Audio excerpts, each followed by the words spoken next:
What is up, YouTube? It's Kingfisher745, and we are back with our second Adam Warlock video. First of all, I had two amazing graphics for this one. The first one was from Matt, and this one comes from Mark. As you recall, I did say we were going to have two videos on him, but to be honest with you, I kind of forgot myself. So if you remembered, you're doing better than I was.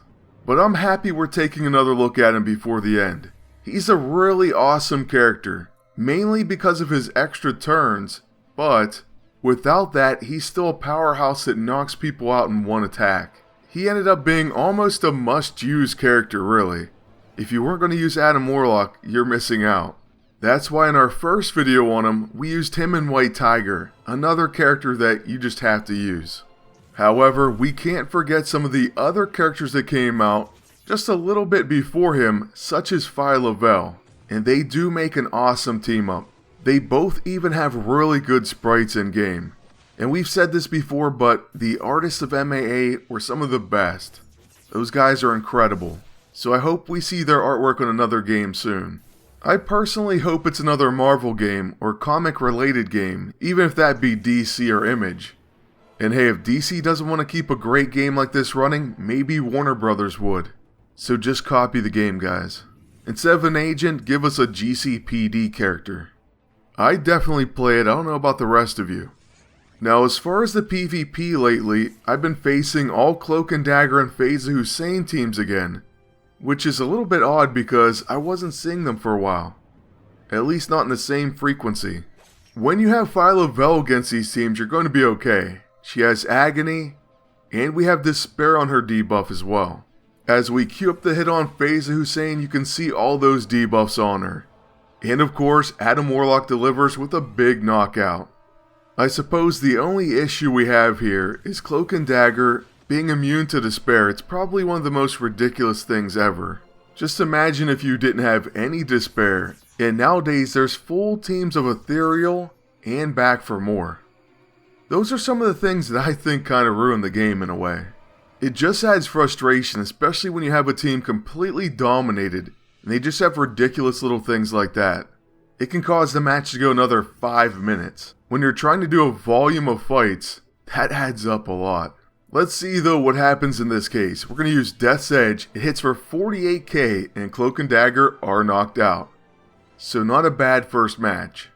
Moving on to our second team up, it's going to be Adam Warlock and Ronan the Accuser.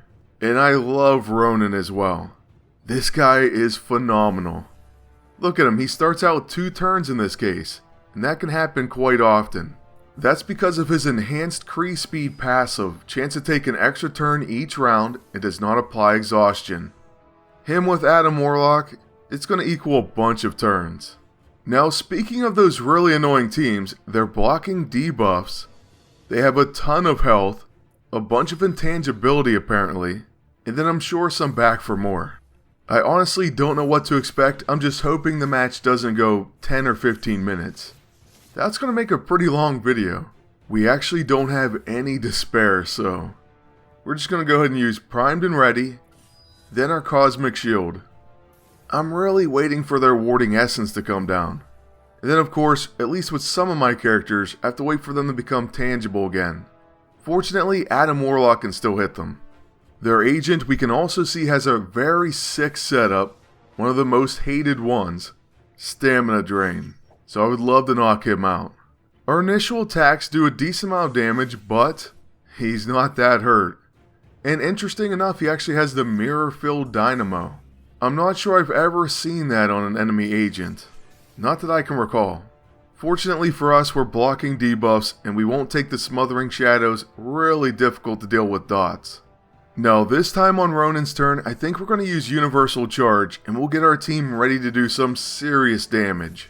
If Ronan could get an extra turn somewhere, that would be fantastic. And you never know. Actually, there he goes. Honestly, I did not know that was going to happen like that. But since he got it, we can use... I'm thinking his level 9. Sometimes you're wondering, is it really going to be worth it? But you know what? We're going to give it a whirl. And it does very nice damage, especially to the enemy agent, so we'll take it. Then with Adam Warlock up next, we can use Cosmic Divination. And just like that, he's got a ton of turns, Ronan gets another turn, and my agent. This is part of what makes his team so ridiculously good. Now with my agent, we're going to try the Cosmic Queller. I don't think it's going to work, but we wanted to give it a shot. Then after that, we do still have our Cosmic Shield, so we'll actually go for our Decimator. And of course, we want that enemy agent knocked out because of the stamina drain, so we go after him. After the initial hit, the Javelin's going to take him down. Since that was accomplished, we're pretty happy. We're just going to go ahead and suit up now and use Invigorating Charge, boosting Adam Warlock and Ronan for their attacks. Now check out this Cosmic Blast. Faiza Hussein is completely destroyed, but there's back for more. Okay. Well, we'll use it on Cloak and Dagger as well. They also are going to proc back for more. So what can we even do here? I'll tell you right now, it doesn't matter. In all honesty, nothing against anyone using this, but I think it kind of hurt the game. It's just a really stupid thing to be added. It's not like it adds a ton of strategy or anything. The devs just thought, hey, let's put in some really annoying things. Like, let's make characters come back to life. Then Phase will heal them to full health, basically. Or make Cloak and Dagger immune to despair. And sometimes, no matter what you do, Cloak and Dagger just won't die like this. So a match that we easily won, and should have been over already, is going to drag on for another minute or two. Just ridiculous.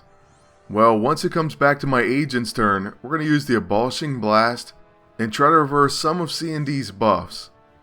Then, once it goes to Ronan's turn, I don't know, we'll probably just use his level 1. Or maybe Short Fuse and then Recharge. So once again, we gotta wait through another Cloak and Dagger attack when they've been knocked out multiple times, really. And he does a decent amount of damage to us.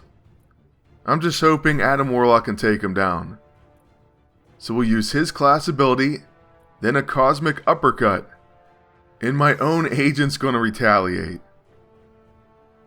Then with Ronan, we'll use his Hammer Smash. And we knock out our own guy.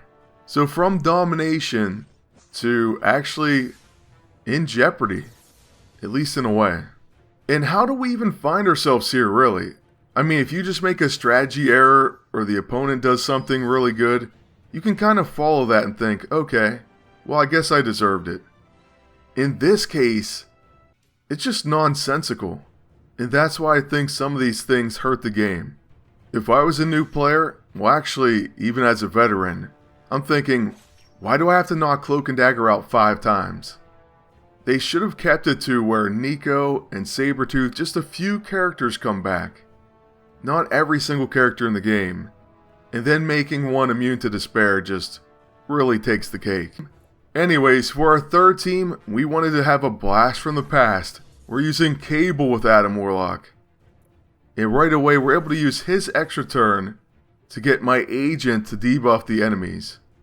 So we got to use our Radiant Shield, Cosmic Queller, then the Decimator. It rocks Agent 13. And the Javelin would have taken them down, but they do have back for more, of course. So okay, we're going to have to kill them again at some point. But on Ronan's turn, he uses a Sudden Judgment for no damage. Then back to Cable. We'll use Primed and Ready. And then, I'm thinking a Body Slide. Let's go with that AoE attack. It does some solid damage, especially for an AoE, and the entire enemy team is pretty hurt already.